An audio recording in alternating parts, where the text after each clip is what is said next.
Okay, welcome everyone, like on YouTube and everyone who wants to make their own games in CTF Fusion 2.5. Today I'll be telling you how to allow the user to select their own song to play in your game or program for whatever purposes. So yeah, let's go and choose the new application and double click on the frame, and yeah, as always, don't be scared because you see the unknown dots on the screen straight away, because this is just an option I use to toggle them, so it's just for the ease of use of CTF Fusion 2.5. Anyway, so what we'll need is two objects. So let's create first of all the file object, the one that will allow us to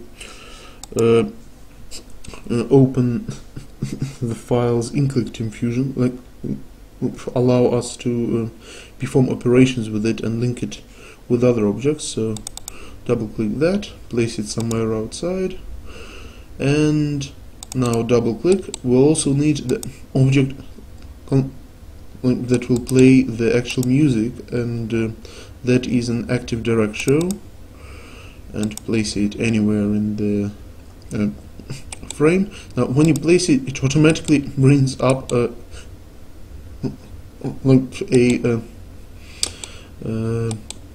browser window that offers us to choose a file.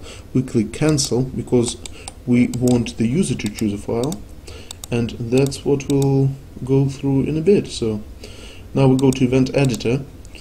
We can make it work in several ways. The music loads when the user presses a special button or something, or presses the key on the keyboard. We'll just do it from the start of the frame. So we'll go to new condition and start of frame.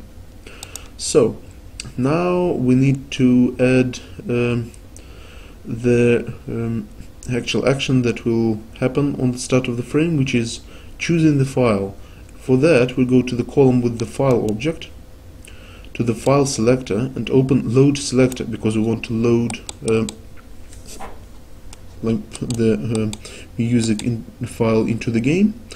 And default path name we'll just leave blank for now, because the user will be able to navigate from the browser that opens up. So once the file locator is open and the music is chosen, the user will click the finishing button like OK or open. So new condition is file object, file selector on OK. So OK is either a save or open action, and in our case it's open because we are doing the load file, not save file. So what's going to happen when he closes? The music is going to play, but first we need to load the music into the active direct show object. So we'll right click, go to load menu, option, use expression, and now because the file has been selected, we go to file object and file selector and get result path name. So this will return the file full path name and name of the actual file from the file object. So the selected mp3 or ogg file, whichever one they choose. Okay, so now that we loaded the file into this object, we need to play it. So now on the start of the frame, open load file selector, allows the user to choose it, and as soon as he clicks OK, the file is loaded and played. Let's check it out. So the frame starts, file selector loads, we open the, here's the music file, 8-bit madness. As you can hear, it starts playing straight away, and at the moment, as you could see, could choose any file from selector. So when the frame starts, I could open video, audio, all sort of picture files, like my own documents and stuff like that. What we do need is to limit the number of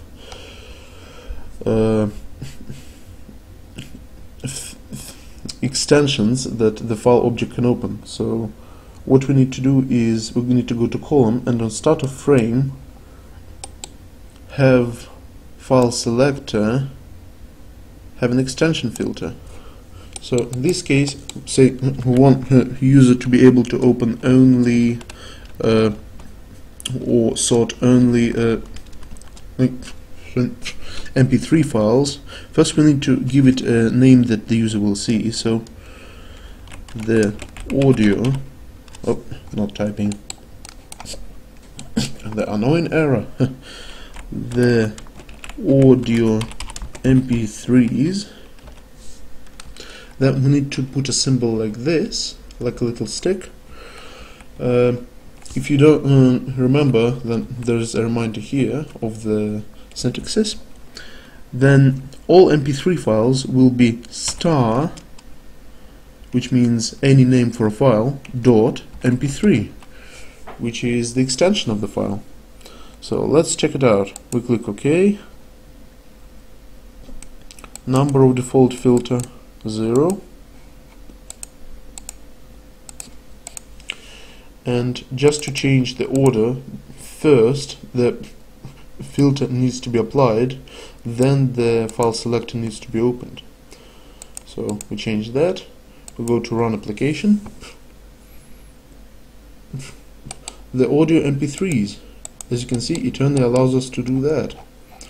So now we scroll down, we can see only the MP3 files. Woohoo! Well, that's a bit easier to choose now. We'll go up again to 8-bit madness and it plays. Good. I hope that was helpful, and this is it for the tutorial on how to allow users to load and play your own MP3 files. Thanks everyone for watching. I hope you found it helpful, and I'll see you next time. Vitas Wagon 360.